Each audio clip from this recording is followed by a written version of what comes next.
There exists much hidden knowledge of life and the origins of man. Secret teachings from the ancient masters passed down throughout history, esoteric meanings hidden allegorically in religious texts, and various books of wisdom that teach the many branches of occult knowledge. For most of history, these teachings were kept outside of the public sphere and accessible only to a select few. Today, we will take a deep dive into the occult and esoteric teachings behind the procreative act and how it relates to the practice of semen retention. The SR Manuscript. 36 chapters from the channel, along with 18 supplementary chapters from the course.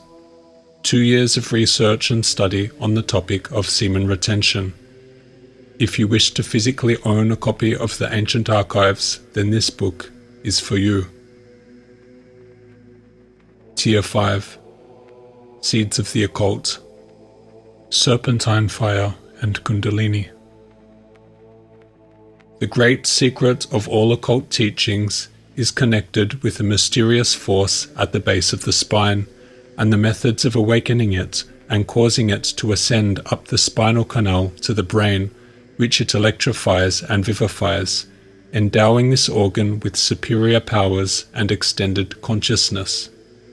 This is a fount of energy present in all persons, but awakened and brought from a latent to a dynamic state only in those who applied the proper techniques that make this possible.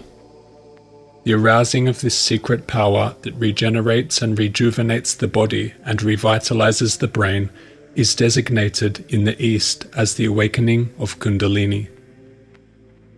For the awakening of Kundalini, complete conservation within the body of the genital secretions of each sex is absolutely essential. Otherwise, the electrical energy generated at the base of the spine is dissipated through the genital glands and lost from the body in their secretions, and can never ascend upward toward the brain. For so long as the gonads and associated genital glands are active and producing secretions, they drain the brain and nerves of lecithin, organic phosphorus of which nerve and brain cells are composed, which is a chief constituent of all genital secretions. It is for this reason that all sexual activity devitalize the brain and weaken the nerves, making one nervous and irritable. Kundalini cannot ascend under such conditions when its energy is sapped and lost by gonads, testes and ovaries, and their associated glands. Kundalini is the source of cosmic energy that remains dormant in our bodies unless awakened. The sensory stimuli and desires of the flesh keep this energy asleep in the base of the spine, within the lowest chakra, known as the Muladhara chakra. It is said that in order to awaken it, one must practice sexual continence and practice specialized yogic and breathing techniques to elevate the energy up the spine. On its journey up the spine, the Kundalini energy stimulates the energetic nodes or chakras in the spine, sending electrical force through the nerve currents and to the glands of the body. This process charges the body and its organs and glands with the vital life force energy. The Kundalini energy rises up the spine and finally reaches the pineal gland in the brain, in which one is said to undergo a spiritual awakening. This process revitalizes the body, increases awareness, and creates within the individual a powerful transcendental force. This fire-like energy is often referred to as the serpent, as it coils its way up the spine, starting from the sacrum. Sivananda writes on the Kundalini, "When the Kundalini ascends one chakra or yogic center, the yogic also ascends one step or rung upward in the yogic ladder. One more page, the next page. He reads in the divine book. The more the Kundalini travels upwards, the yogi also advances towards the goal or spiritual perfection in relation to it. When the Kundalini reaches the sixth center, or the Ajna chakra, the yogi gets the vision of personal God, or Saguna Brahman, and when the serpent power reaches the top center, or Sahasrara Chakra, or the 1,000-petaled lotus, the yogi loses his individuality in the ocean of Satchidananda, or the existence, knowledge, bliss, absolute, and becomes one with the Lord or Supreme Soul.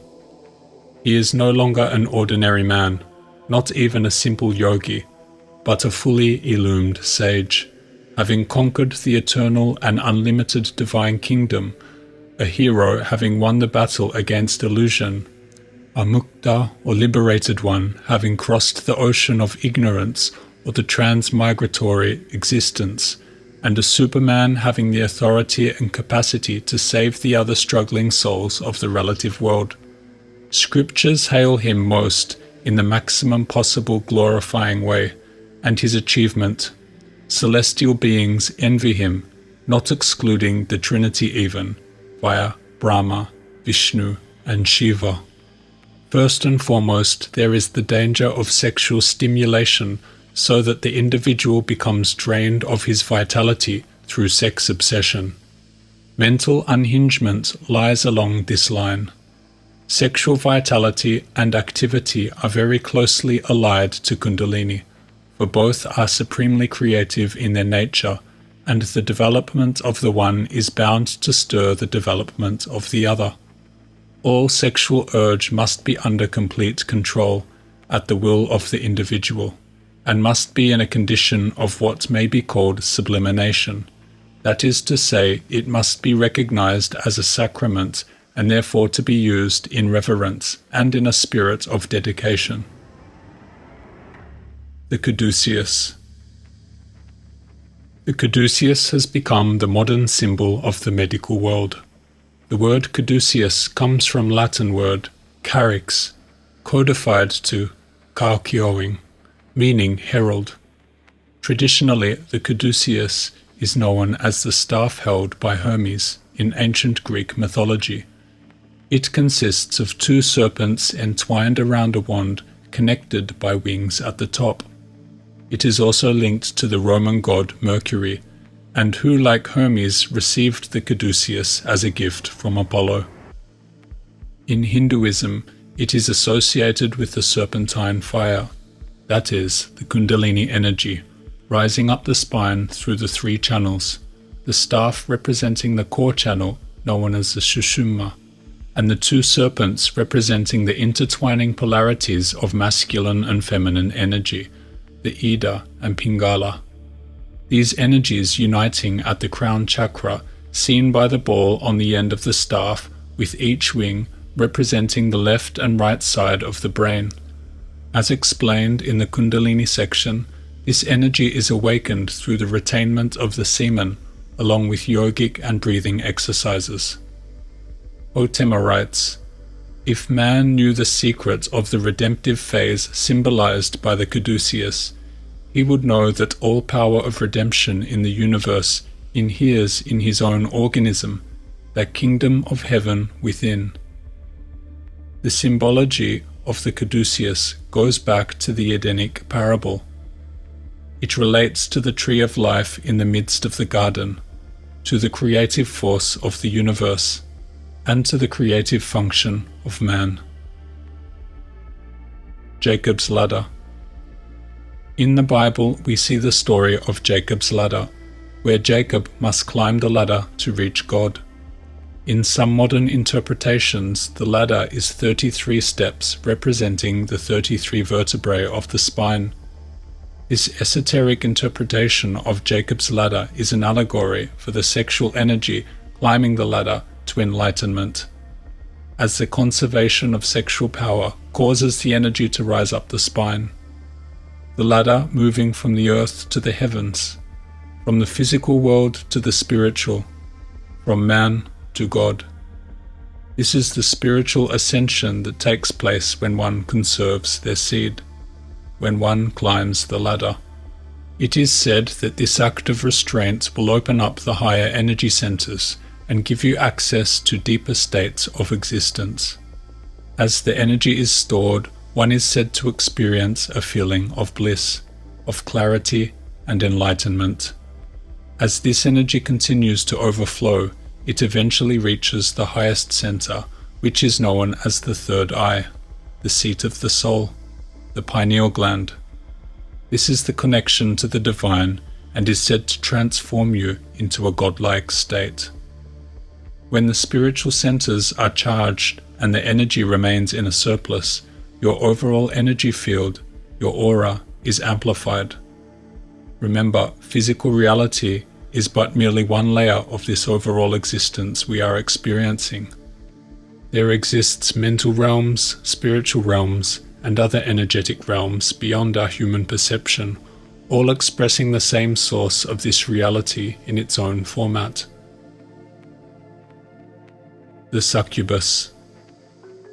A succubus or incubus are demonic entities that visit people in their dreams and attempt to seduce them for their energy and sperm. With this sperm, it was said that a demon could be birthed. For the purposes of semen retention, we will refer to the female version, the succubus. Lilith was said to be a female demon succubus. The first known succubus that originated in Jewish folklore as Adam's wife before Eve, who birthed Adam's demonic son. Another figure closely associated with the succubus is Lamia. She originated from Greek mythology. It is said that parents used to tell their children that if they didn't behave, they'd be gobbled up by Lamia. Later depictions painted her as a demonic succubus that fed on the blood of young men. This concept of life energy loss via fornication is a concept as old as time. We can see through these historical depictions that various entities have existed that represented the stealing of one's life force through sex and lustful temptation. This hasn't changed in modern times. Such entities still exist in the world we live in today. In the modern world, there is a constant presence of entities that seek to extract the very semen from your body. Your semen is the essence of your life principle. Lose it and you lose life. It is a valuable substance, and negative entities exist that wish to steal this energy for their own use. Your smartphone, with its instant access to pornography, being the prime culprit of losing your seed. Prostitution is rampant. Apps designed to connect you with others for sexual encounters. There are a multitude of ways in which you can be robbed of your seed, and if you don't recognize the preciousness of what's contained inside you, you will easily fall prey to these energy thieves. The reason you are looking out of your eyes into the world is because you have a mission here. If there was nothing special or meaningful about your life, then you would have no necessity of being here. You are here to serve a purpose, to carry out a mission, none of which could be achieved without the key ingredient of life. This is what is at stake when you willingly or unwillingly lose your seed. You lose the power to carry out the very reason you exist. That is why, after ejaculation, one feels weak, tired, powerless, and empty of life.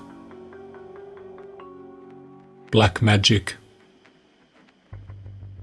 The term black magic is very broad and has multiple meanings dependent on context. There are those that see all magic as evil, and thus the distinction between white and black is not acknowledged.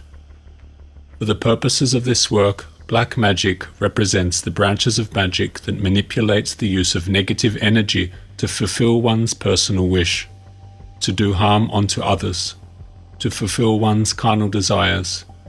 It summons the darker powers of magic, the forces of Satan, and represents the root of evil.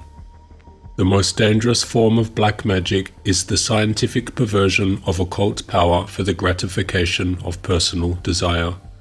Its less complex and more universal form is human selfishness, for selfishness is the fundamental cause of all worldly evil. A man will barter his eternal soul for temporal power, and down through the ages a mysterious process has been evolved which actually enables him to make this exchange. In its various branches, the black art includes nearly all forms of ceremonial magic, necromancy, witchcraft, sorcery, and vampirism. Under the same general heading are also included mesmerism and hypnotism, except when used solely for medical purposes, and even then there is an element of risk for all concerned. Though the demonism of the Middle Ages seems to have disappeared, there is abundant evidence that in many forms of modern thought, especially the so-called prosperity, psychology, willpower building, metaphysics, and systems of high-pressure salesmanship, black magic has merely passed through a metamorphosis, and although its name be changed, its nature remains the same. Multitudes of schools of black magic exist, many of them with very venerable traditions that teach sexual magic with the orgasm, the spilling of semen, whether outside of the body or within the body, i.e. ejaculation. They have very beautiful theories that attract and captivate, and if the student falls in that seductive and delicious deceit, he becomes a black magician. Those black schools affirm to the four winds that they are white, and that is why ignorant ones fall. Moreover, those schools talk of beauty, love, charity, wisdom, etc., etc. Naturally, in those circumstances, the ignorant disciple attains the belief with firmness that such institutions are not evil and perverse.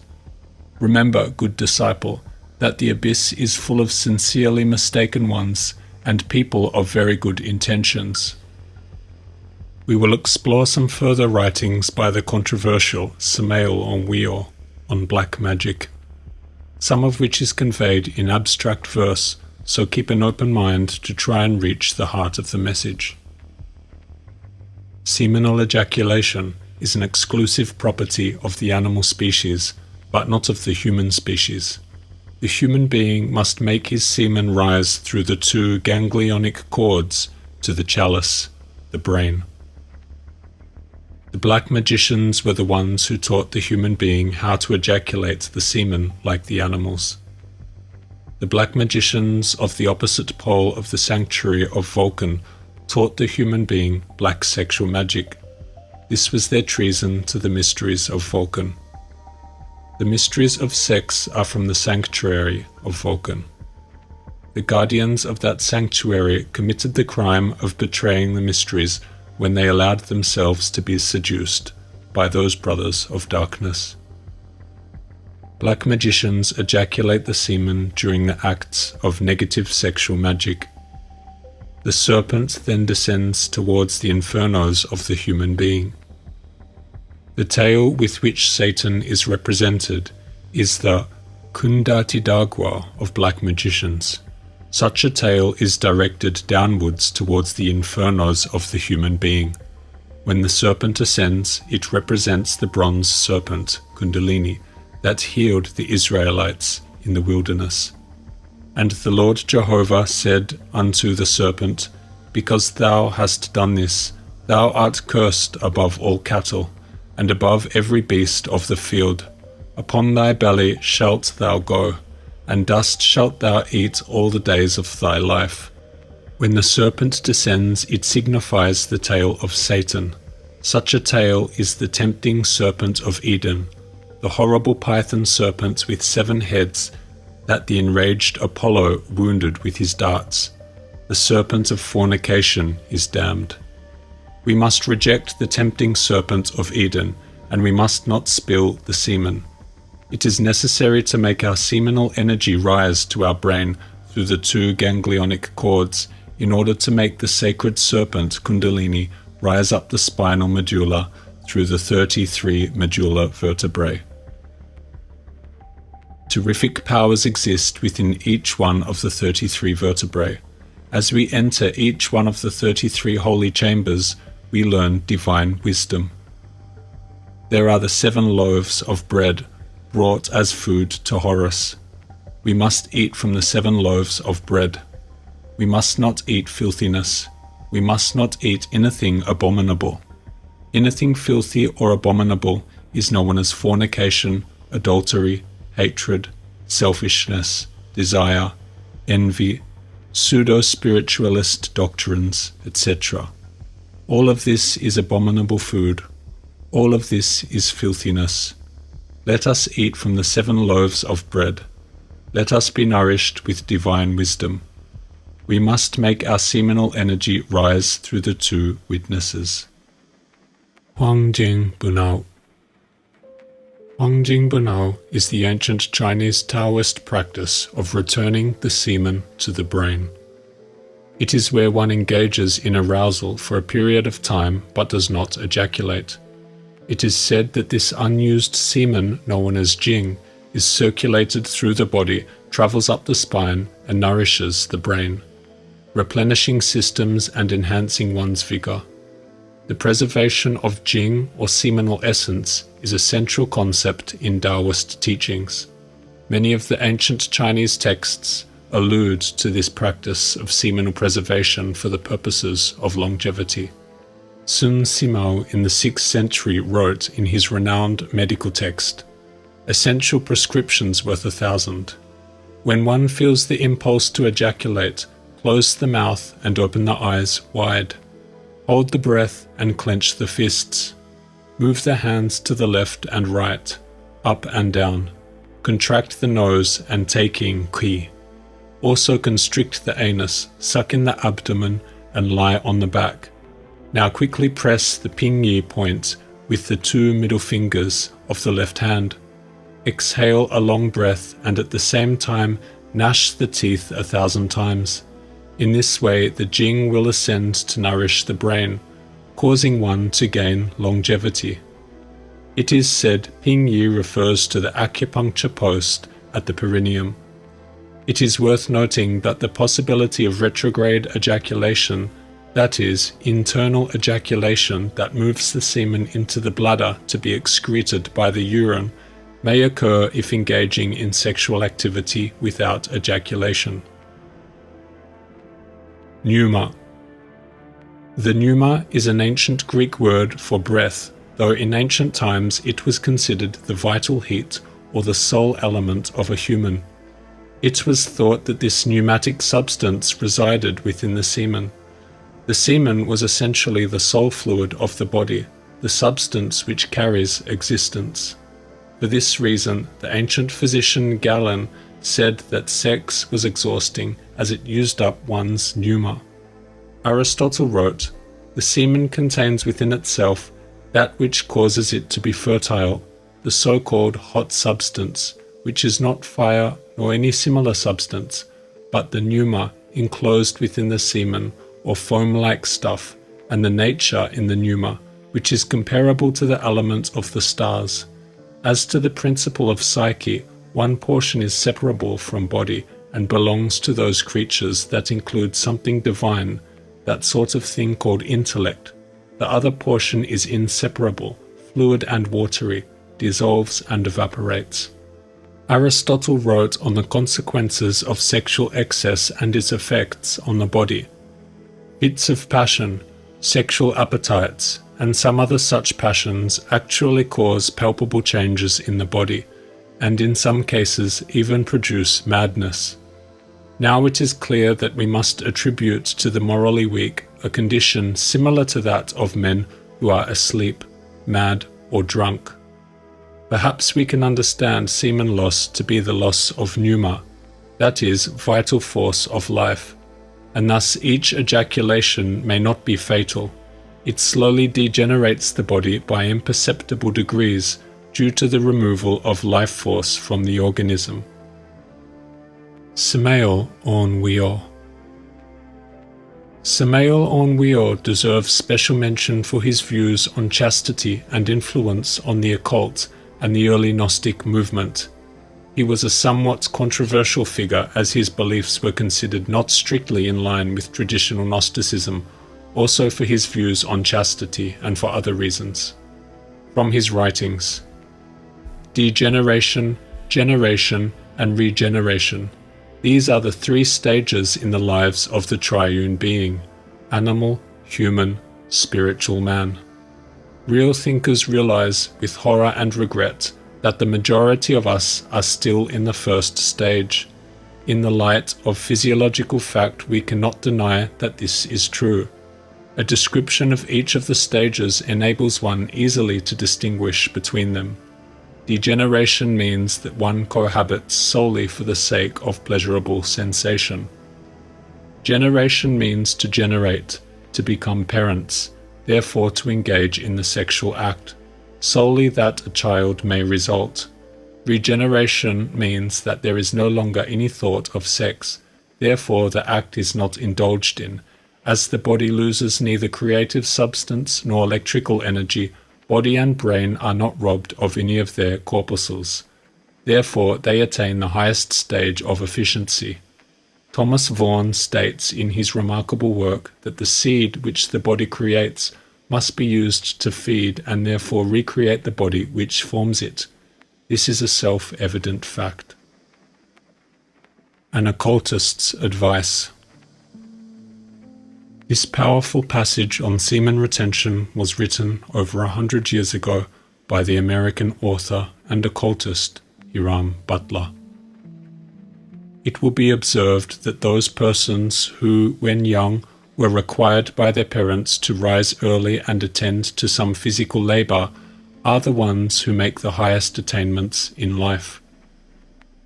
We also find that men whose brains are kept so active as to suppress all sexual inclinations have abundance of life force in brain and body, thus becoming physically and mentally strong. This will also perfect the intuitive nature, which is spiritual and relates us to the earthly and solar mind, so that we are enabled to know things that are to come.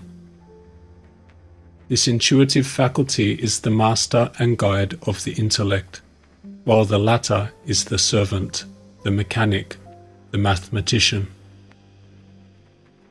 Men and women who live chaste lives are successful in whatever pursuits they undertake, unless previously bound by circumstances, because, as we stated, this is the method by which the intuitive function is perfected. It is with man as with the little spider whose chemical nature attracts the mental elements of the solar fluid, and by means of this element he is enabled to build that fine mechanical structure, the web. The mental power is not in him, but acts through him. So man, when he has charged the body with this element of life, attracts the mental principle of the solar fluid, unites it with his intelligence, and is thus enabled to know many things, but cannot always explain how he knows them. This is intuition. It is the same wonderful principle which informs the birds when the cold storms of winter are approaching, and instructs them to go south for self-preservation. Birds and beasts live in complete harmony with nature.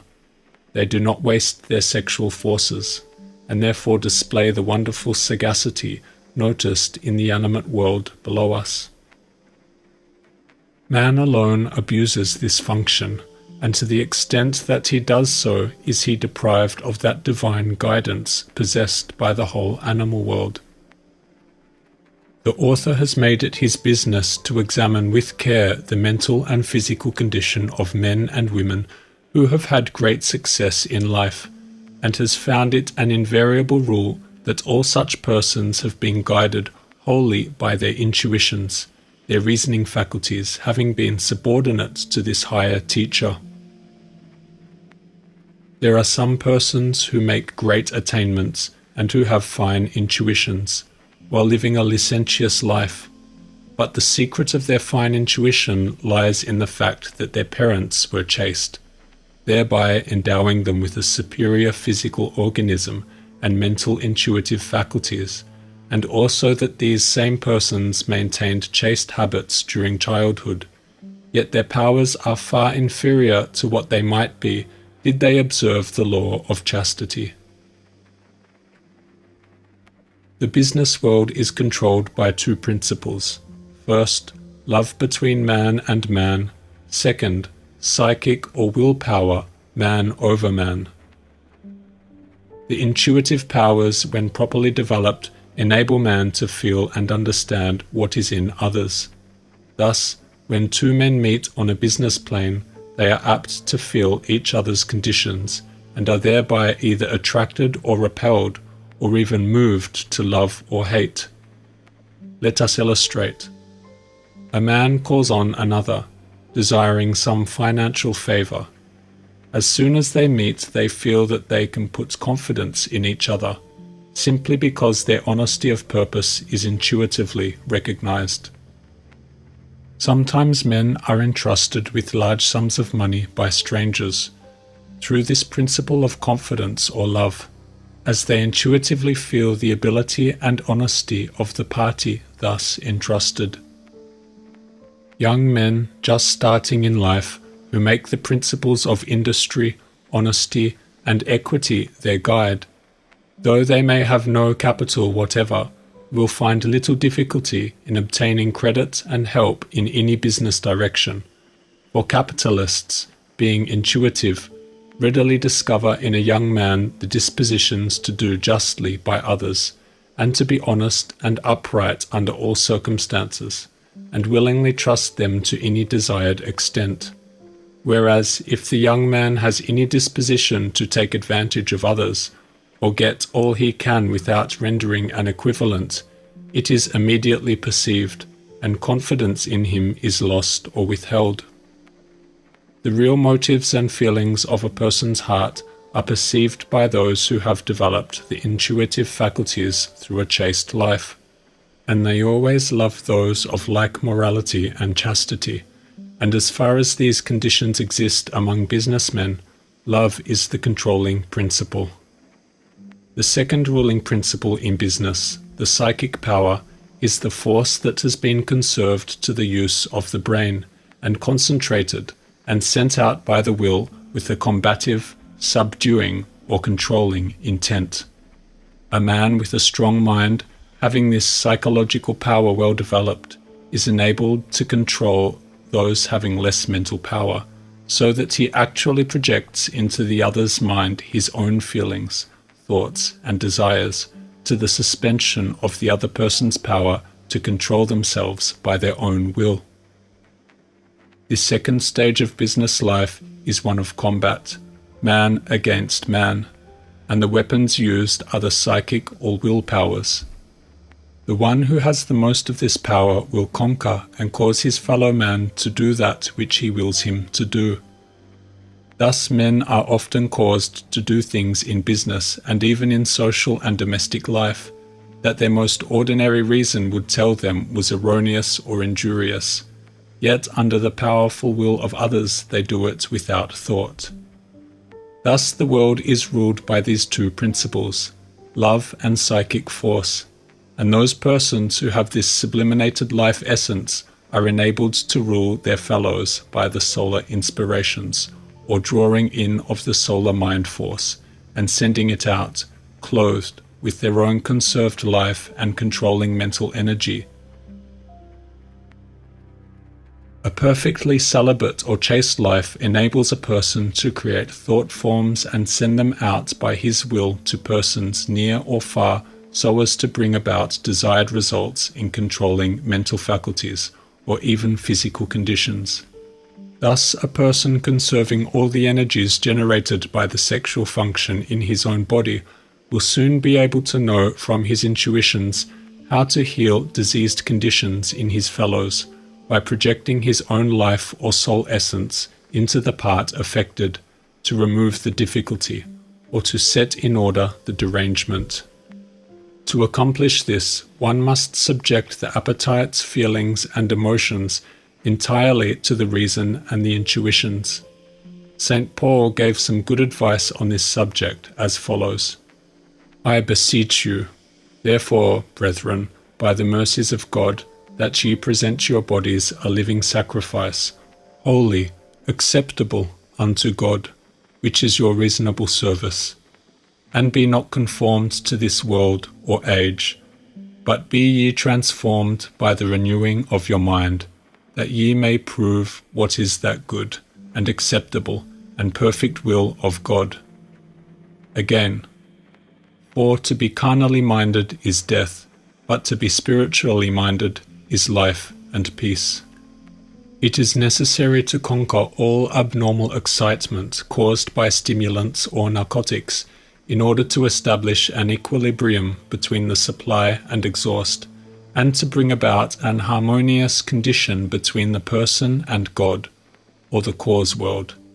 And as soon as persons begin to really conquer these conditions, they will find, on closing their eyes to go to sleep, that consciousness will continue on during their slumbering hours, in whatever sphere their sympathies have been engaged while awake. And unless this harmony between themselves and the cause world is secured, restlessness and unpleasant dreams will annoy them during sleeping hours.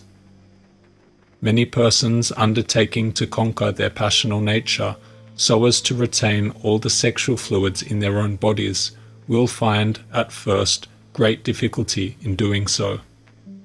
Some have pronounced the task impossible, but it is not. All who will can do so by constant persistency of purpose, having a fixed determination that they will not, under any circumstances, allow themselves to lose the vital fluid, charging the mind on going to sleep as if expecting an enemy, and thus continuing night and day. With some it may take years, but others can conquer in a short time, and when they begin to accomplish this, it should affect the appetite, for at least 70/8 of all food consumed by man is wasted through the sexual channels. Therefore, when that waste is shut off, a less amount of food is necessary to support the body, in proportion to the previous expenditure in that direction. We have known many persons who, after conquering this passion, only found it necessary to eat 1 meal a day, and that of pure vegetables, abstaining entirely from animal food, but hard labor would increase the demand for food. Persons living this life must study carefully to adjust the supply to the demand. In a word, must establish an equilibrium.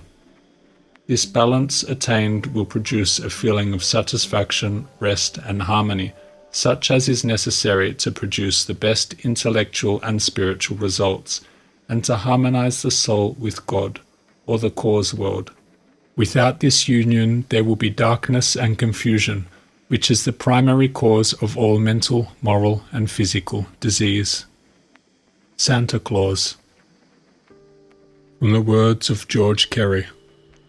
Santa Claus, or Saint Nicholas, the patron saint of seafarers, virgins, and children, is the bearer of gifts to children on Christmas Eve. Of all the festivals celebrated all over the known world, that held in honor of Santa Claus ranks as first in the hearts of all humanity, old as well as young. This in itself is a most significant fact. It is time that the truth in regards to this age-long custom be made known to the world, time that its real and true significance be understood. Then will it be truly celebrated, for it will have become an inward process as well as an outward observation. Parents from time immemorial have explained to their children that the presents which they found in their stockings when they jumped eagerly from their beds in the morning were placed there by a mysterious person called Santa Claus. No one saw him come, no one saw him leave, but he left unmistakable evidence of his visit. Some children ask many questions in regard to this mysterious person, and when they become too insistent, the ingenuity of parents is sorely taxed to give satisfactory answers.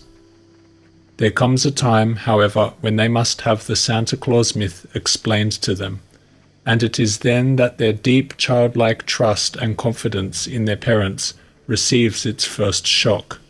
Thereafter they commence to doubt their parents, to question their veracity, and many tears have been shed, because, after all, Santa was not really, truly a person.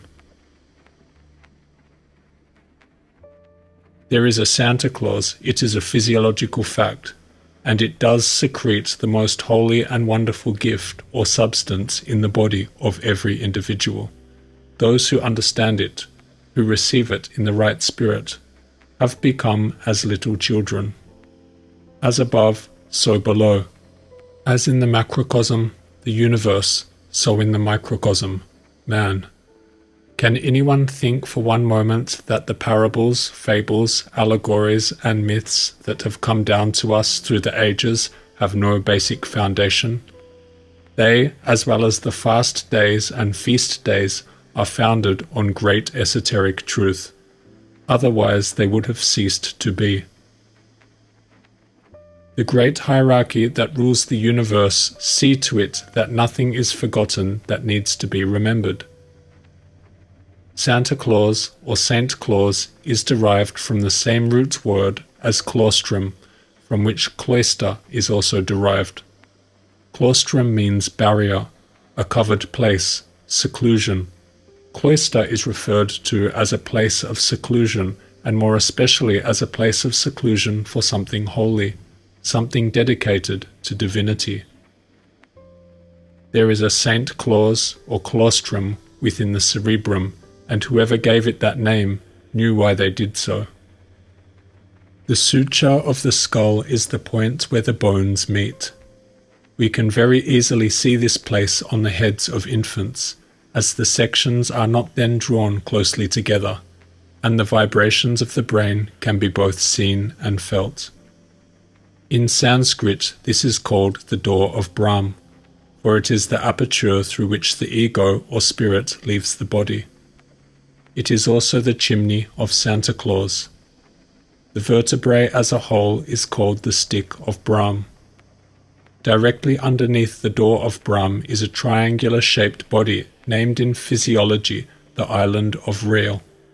This is the place where John was when he looked back and saw the wonderful vision of the regenerated man in the Isle of Patmos. This island is the central lobe of the cerebrum and is also called the pole. Hence the island of Rhea is the north pole of the body, and is, as we all well know, the imperishable sacred land.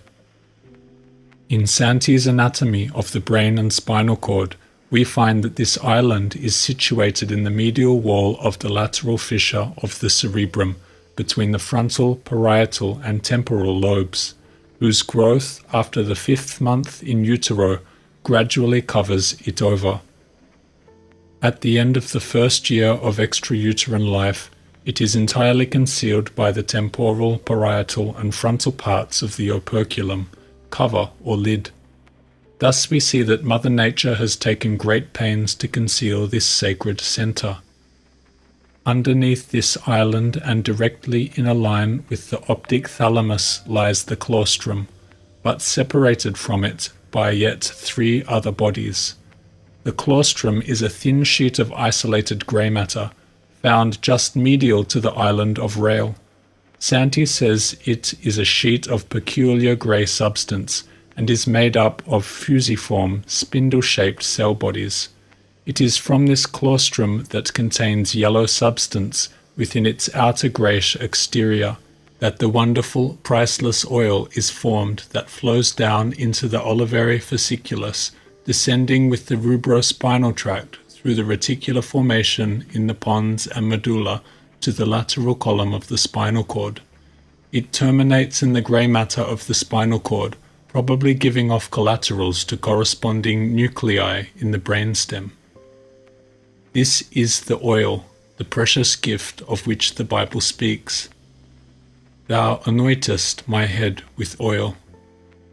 And not only is there oil manufactured within the special laboratory of the brain, but there is actually an olive tree which bears actual olives, so named in any anatomy. The 2 olives are 2 infinitesimal eminences on either side of the medulla, with the pyramid between. They are 1/2 inch in length. It is found well developed only in the higher mammals. They are relay stations between the cerebrum and the cerebellum, and between the spinal cord and the cerebellum. This oil is the most sacred substance in the body. It is the quintessence of gold, the gold of Ophir. Most truly a rare gift. Globules of oil are found in the vital fluid, the semen, and when the prodigal son has wasted his substance, he finds that it takes a long time to replace the deficiency and make good the looted bank account. This wonderful oil is the secret work of the Immaculate Virgin Mary, represented by the sign Virgo. In chemistry, we find that sulfate of potassium is the mineral salt, which uniting with sulfur and oxygen manufactures the oil. We find that this salt also crystallizes out from the mother liquors of seawater and salt springs. People born under the sign Virgo, if they have become deficient in this salt, suffer from dryness of the skin and baldness. We can also understand why draining of the vital fluid, living in excess, will also produce baldness. If there were no oil in the body, the skin would become harsh and dry. The story of the wise virgins who had their lamps trimmed and filled with oil is given to emphasize the necessity for the presence of the oil in the body, for they cannot go out to meet the bridegroom unless their lamps are burning. The Lamb is the lamp thereof. The olives which contain the oil are reservoirs, the relay stations, of course, which furnish the oil for the lamp, the pineal gland, at the top of which is the flame or eye.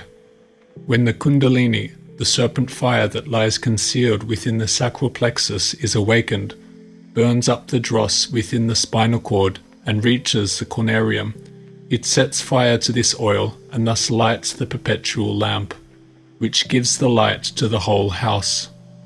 Santa Claus is thus the giver of the supreme gift in human body, the oil for the perpetual lamp, the gold of Ophir, the quintessence of richness.